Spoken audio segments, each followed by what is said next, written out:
ബാലിന്റെയും കോമതിയുടെ നാളത്തെ നല്ലൊരു കഥ കേട്ടാലോ? വീഡിയോ ഇഷ്ടപ്പെടുവാണെന്ന് ഹൈപ്പ് ചെയ്യാൻ മറക്കരുതേ. ആദ്യമായി കാണുന്നവരാണെങ്കിൽ സബ്സ്ക്രൈബ് ചെയ്യാനും മറക്കരുത് കേട്ടോ. അങ്ങനെ അനുശ്രീ കൊടുത്ത പണിയിലെ കൃഷ്ണമംഗലിൽ നിന്ന് കത്തുവാണ്. ഇതുപോലൊരു പണി കിട്ടുമെന്നുള്ള കാര്യം കൃഷ്ണമംഗലത്തുള്ള അച്യുതന അലോക ആരും ഒട്ട് ഉണ്ടായിരുന്നില്ല. പെട്ടെന്നാണ് ഇൻകം ടാക്സ് റെയ്ഡും കാര്യങ്ങളൊക്കെ വന്നത്. കുറെ പണം അവർ പിടിച്ചോണ്ട് പോയി. അത് മാത്രമുള്ള രേഖകളും. അച്യുതനാണ് തലയെ കൈവച്ച് ഹാളിലിരിക്കണ സമയത്ത് അലോക് പറഞ്ഞു, എന്നാലും അച്ഛാ, ആരായിരിക്കും നമ്മളെ ഒറ്റ കൊടുത്തിട്ടുണ്ടായിരിക്കുക? കൃത്യമായ വിവരത്തിന്റെ അടിസ്ഥാനത്തിലാണ് അവരിങ്ങോട്ടേക്ക് വന്നിരിക്കുന്നത്. അത് കേട്ടപ്പം ഒരു നിമിഷം ആലോചിച്ചിട്ട് അച്യുതൻ പറഞ്ഞു, അതാ എനിക്ക് മനസ്സിലാകാത്ത, ഈ പണം ഇവിടെ ഉണ്ടെന്നുള്ള കാര്യം അങ്ങനെ ആർക്കും അറിയില്ലല്ലോ. ഇനിയിപ്പോ എന്ത് ചെയ്യുമെന്ന് അറിയത്തില്ല. എത്ര ലക്ഷം പോയെന്നറിയാവോ? അഡ്വാൻസ് കൊടുക്കാനുള്ള പണമായിരുന്നു. അത് മാത്രമല്ല രേഖകളും പിടിച്ചെടുത്തോണ്ട് പോയില്ലേ. കണക്കിൽപ്പെടാത്ത പണത്തിന്റെ കാര്യങ്ങളൊക്കെ. ഇനിയിപ്പോ ആകെപ്പാടെ നാണക്കേടായി. പുറത്തിറങ്ങി നടക്കാൻ പറ്റുമോ? കേസും കൂട്ടം ജയിലും കോടതിയൊക്കെ ആയിട്ട് കയറി ഇറങ്ങേണ്ടി വരും. രാജശ്രീ വന്നിട്ട് ചോദിച്ചു, ഇനിയിപ്പോ എന്ത് ചോദിച്ചതേട്ടാ? കേസായി കഴിഞ്ഞിട്ടുണ്ട്, ജയിലിൽ പോയി കിടക്കേണ്ടി വരുമോ? ഒന്നും പറയാൻ പറ്റില്ല എന്റെ രാജശ്രീ. ഇവിടെ മനുഷ്യന് തലയ്ക്ക് ഭ്രാന്ത് പിടിച്ചിരിക്കുക. എന്ത് ചെയ്യണമെന്നറിയില്ല. പിന്നീട് അച്യുതൻ അനന്തനെ വിളിക്കുകയാണ്. അനന്തനെ വിളിച്ച് കാര്യം പറഞ്ഞു കഴിഞ്ഞപ്പം അനന്തൻ പെട്ടെന്ന് തന്നെ വീട്ടിലേക്ക് വന്നു. വീട്ടിലേക്ക് വന്നു കഴിഞ്ഞിട്ട് അനന്തൻ അച്യുതനോട് കാര്യങ്ങളൊക്കെ ചോദിക്കുന്നുണ്ട്. ആ സമയം അച്യുതൻ പറഞ്ഞു, ആരോ നമ്മളെ ഒറ്റീതാ, ശത്രുക്കൾ ആരോ കിടന്ന് കളിക്കുന്നുണ്ട്. എനിക്ക് തോന്നുന്നു ഇനിയിപ്പോ ആ ദേവമംഗലത്തുള്ള ആരെങ്കിലും ആണോന്നാ. ഇത് കേട്ടോണ്ട് വന്ന് ഇന്ദിരാമ്മ പറഞ്ഞു, അതെങ്ങനെയാണ് ആ ദേവമംഗലത്തുള്ളവര് അവര് അങ്ങനെ ഒറ്റ കൊടുക്കും തോന്നുന്നുണ്ടോ? അല്ലെങ്കിൽ അവർക്ക് ഈ പൈസയെ കുറിച്ച് വല്ല കാര്യങ്ങളും അറിയാവോ? ഇല്ലല്ലോ. ഈ സമയത്ത് അച്യുതൻ പറഞ്ഞു, ഇവിടെ ആകെപ്പാടാ പൈസ വന്ന കണ്ട ആള് സുകന്യാണ്. പക്ഷേങ്കില് സുകന്യ അങ്ങനെ വിളിച്ചു പറയുമെന്ന് എനിക്ക് തോന്നുന്നില്ല. കാരണം കുറച്ച് സമയം ആയിട്ടുണ്ടായിരുന്നുള്ളൂ സുകന്യ വന്ന് കണ്ടിട്ട് പോയിട്ട്. ഇത്ര സമയത്തിനുള്ളിൽ പെട്ടെന്ന് വരണമെങ്കിൽ ആരോ ഇതിന്റെ പിന്നെ കിടന്ന് നന്നായിട്ട് കളിച്ചിട്ടുണ്ട്.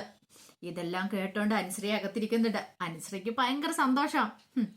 തന്റെ കുടുംബത്തിനെ തന്റെ കുടുംബത്തെ ചതിച്ചിട്ട് നാണം കെടുത്താൻ നോക്കിയവരെ ഈ കൃഷ്ണമംഗലത്തുള്ളവര്. അച്ഛനെ മോനെ താൻ വെറുതെ വിടത്തില്ല എന്നൊക്കെ ഒരു ചിന്തയായിരുന്നു അനുവിന്റെ മനസ്സിൽ. കിടന്ന് ഓടട്ടെ, നെട്ടോട്ട് ഓടട്ടെ. ഇതിപ്പോ ആദ്യ സാമ്പിൾ ഡോസ് മാത്രമാണ്, പുറകിനി വെടിക്കെട്ട് വരാൻ പോകുന്നുള്ളൂ എന്നൊക്കെ ഒരു ചിന്തയോടുകൂടി അനുശ്രീ മുറിയിലേക്ക് പോയി. ഒന്നും അറിയത്തില്ലാത്ത മട്ടിലിരിക്കുക. കുറച്ച് കഴിഞ്ഞപ്പോൾ സുകന്യ അങ്ങോട്ട് വന്നു. സുകന്യ വന്നു കഴിഞ്ഞപ്പോഴാണ് റെയ്ഡിനെ കുറിച്ചും കാര്യങ്ങളെക്കുറിച്ചും ഒക്കെ രാശ്രീയൊക്കെ പറയണേ. എല്ലാം കേട്ടിഞ്ഞപ്പോ സുകന്യ പറഞ്ഞു, അയ്യോ, ആ പൈസ മൊത്തം കൊണ്ടുപോയോ? ലക്ഷങ്ങൾ മുഴുവൻ കൊണ്ടുപോയോ? പിന്നെ കൊണ്ടുപോയോന്നോ?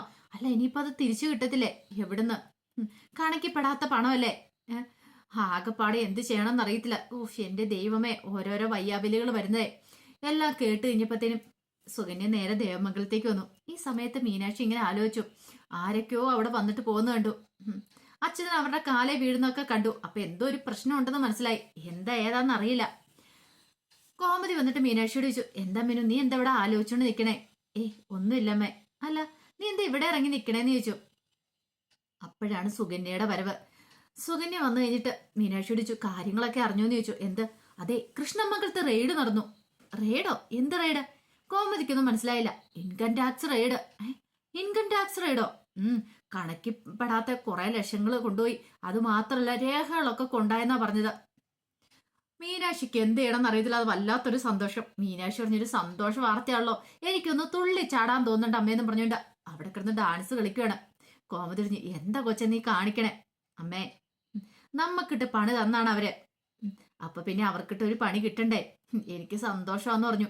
സുകന്യ പറഞ്ഞു, എന്നാലും അത്ര ലക്ഷങ്ങൾ പിടിച്ചെടുത്തോണ്ട് പോയില്ലേ? മീനാക്ഷി പറഞ്ഞു, അതെന്താ സുകന്യേച്ചിക്ക് വിഷമമുണ്ടോ? സുകന്യേച്ചിക്ക് വിഷമം വരുമെന്ന് എനിക്കറിയാം.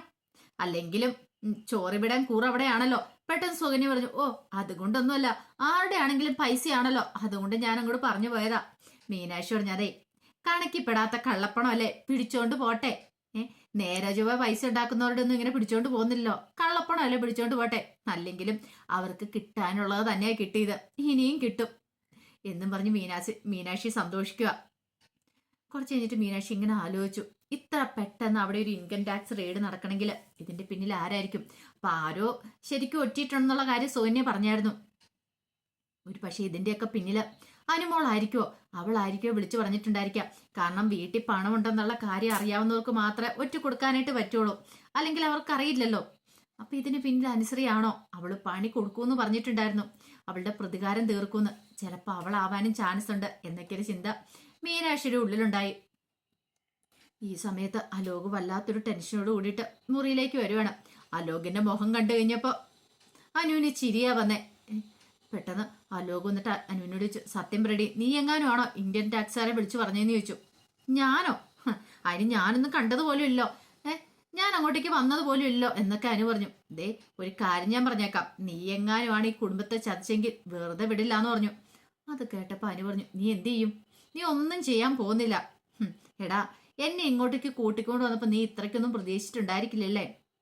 അതെ, ഈ അനു പണി തുടങ്ങിയിട്ടുള്ളൂ, സ്റ്റാർട്ടിങ് ആയിട്ടുള്ളൂ, ഇനി തരാൻ പോകുന്നുള്ളൂ. അത് കേട്ടപ്പോ അലോക് പറഞ്ഞു, അധികം വൈകാതെ അറിയൂടി ഇതിന്റെ പിന്നിൽ ആരാ കളിച്ചാന്നൊക്കെ. നിന്നെ കാണിച്ചു തരാം, നീ സന്തോഷിച്ചേപ്പം. ഈ കുടുംബത്തിലെ ആപത്ത് വന്നു കഴിയുമ്പോൾ നിനക്ക് സന്തോഷമാണല്ലോ. അതെ, എനിക്ക് സന്തോഷാ. എന്റെ കുടുംബത്തെ നാണം കെടുത്തി എന്റെ ജീവിതം ഇല്ലാതാക്കാൻ ശ്രമിച്ചവനല്ലേ നീയ.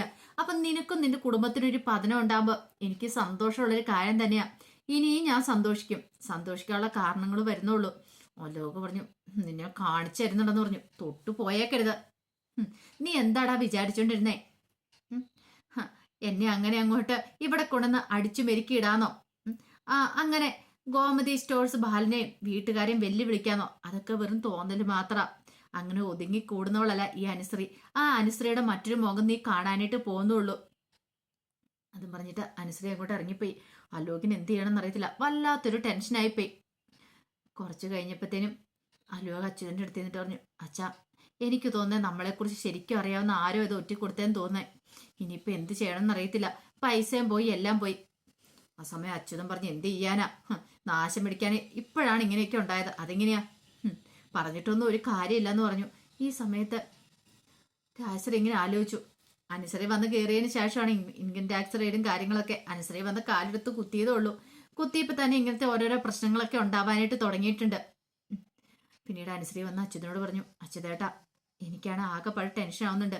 ഇനി ഇവരുടെ ജാതകപ്പൊരുത്തവും കാര്യങ്ങളൊന്നും നമ്മൾ നോക്കിയിട്ടില്ലല്ലോ. ഇനിയിപ്പം ഇവരുടെ കല്യാണം നടന്നുകൊണ്ടാണ് ഇങ്ങനെയുള്ള പ്രശ്നങ്ങളൊക്കെ ഉണ്ടാകുന്നേ. അപ്രതീക്ഷിതമായിട്ടല്ല കല്യാണം നടന്നേ, വിളിച്ചോണ്ട് വരുവല്ലേ ചെയ്തേ. നമ്മൾ വേറെ കാര്യങ്ങളൊന്നും നോക്കിയില്ലല്ലോ. പൊരുത്തം കാര്യങ്ങളൊന്നും ഇല്ലാത്തതുകൊണ്ടാണോ ഇങ്ങനെയൊക്കെ സംഭവിക്കുന്നത്? എനിക്ക് നല്ല ടെൻഷനുണ്ട്. അല്ലെങ്കിൽ പിന്നെ ഇവന്റെ കല്യാണം കഴിഞ്ഞതിന്റെ പിറ്റേ ദിവസം തന്നെ ഇങ്ങനെയൊക്കെ സംഭവിക്കുമോ?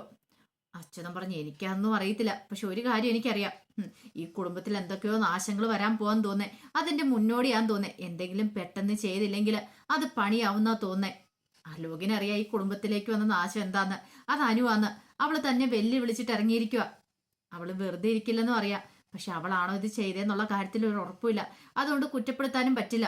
പിന്നെ വീട്ടുകാരോട് പറയാൻ പറ്റില്ലല്ലോ ഇതിന് പിന്നെ ചിലപ്പോൾ അവളായിരിക്കുമെന്ന്. അങ്ങനെ പറഞ്ഞിട്ടുണ്ടെങ്കിൽ 100 ചോദ്യങ്ങൾ വരും. തന്റെ കള്ളത്തരങ്ങളൊക്കെ പൊളിയും. അതുകൊണ്ട് അലോക് ഒന്നും മേലാത്തൊരവസ്ഥയിൽ നിൽക്കുകയാണ്. പിന്നീടാണ് ധർമ്മനും ആഹാരനും അവരൊക്കെ അറിയുന്നത് കൃഷ്ണമംഗലത്ത് റെയ്ഡ് നടന്നുള്ള കാര്യങ്ങളൊക്കെ. അതൊക്കെ അറിഞ്ഞു കഴിഞ്ഞപ്പോഴത്തേനും അവർക്ക് ഭയങ്കര സന്തോഷമുള്ളൊരു കാര്യമായിരുന്നു. മിത്രയും മീനാക്ഷിയും കൂടെ സംസാരിക്കുന്ന സമയത്ത് മിത്ര മീനുവിനോട് പറഞ്ഞു, ഉറപ്പായിട്ടും ഇത് അനു തന്നെയായിരിക്കും. അവള് നമ്മളോട് പറഞ്ഞല്ലേ പ്രതികാരം ചെയ്യുന്ന. ചേച്ചി നോക്കിക്കോ, അവൾ ആ വീട് തന്നെ കുട്ടിച്ചോറാക്കും. അവളുടെ പ്രതികാരം അവള് തീർത്തിരിക്കും എന്ന് പറഞ്ഞു. മീനാക്ഷി പറഞ്ഞു, അതൊക്കെ ശരി തന്നെയാ, പക്ഷെ അവളുടെ ജീവിതം നശിക്കുവാണല്ലോ എന്ന് ഓർക്കുമ്പോഴൊരു സങ്കടം. കാരണം അലോകിന്റെ സ്വഭാവം അറിയാലോ, അവനെങ്ങാനും ദേഷ്യം വന്ന് എങ്ങാനും ഉപദ്രവിക്കും, അങ്ങനെ എന്തെങ്കിലും ചെയ്യുമെന്ന് എനിക്ക് പേടിയുണ്ട്. അത് കേട്ടപ്പോ മിത്ര പറഞ്ഞു, അങ്ങനെയൊന്നും ഉണ്ടാകത്തില്ല, അവൾക്ക് അതൊക്കെ നോക്കിയും കണ്ട് നിൽക്കാൻ അറിയാം. മീനാക്ഷി ചേച്ചി ടെൻഷനൊന്നും അടിക്കണ്ട, നമുക്ക് നോക്കാം എന്താ വരുന്നതെന്ന്. എന്താണെങ്കിലും അവർക്ക് കിട്ടാനുള്ള ഓരോരോ പണികൾ കിട്ടി തുടങ്ങിയിട്ടില്ലേ. ഇനി അധികം വൈകാതെ തന്നെ കൃഷ്ണമക്കളും തകർന്ന് തരിപ്പണം ആവുമായിരിക്കും. നമുക്ക് അനുവിനെ കണ്ടെന്ന് സംസാരിച്ച് നോക്കാന്നൊക്കെ അവർ പറയുന്നുണ്ട്. അവർക്ക് ചില സംശയങ്ങളും കാര്യങ്ങളൊക്കെ ഉണ്ടായിരുന്നു അനുവിന്റെ കാര്യത്തിൽ. അനു ആണോ ഇത് ചെയ്തതെന്നൊക്കെയുള്ള. അപ്പൊ അതിന്റെ കഥകളൊക്കെ നമ്മൾ കാണാനായിട്ട് പോകുന്നത്. ആ വിശേഷങ്ങൾക്കായി നമുക്ക് എല്ലാവർക്കും കാത്തിരിക്കാട്ടോ. ഒരിക്കൽ കൂടി എല്ലാവർക്കും ശുഭരാത്രി നേർന്നുകൊണ്ട് നിർത്തുന്നു.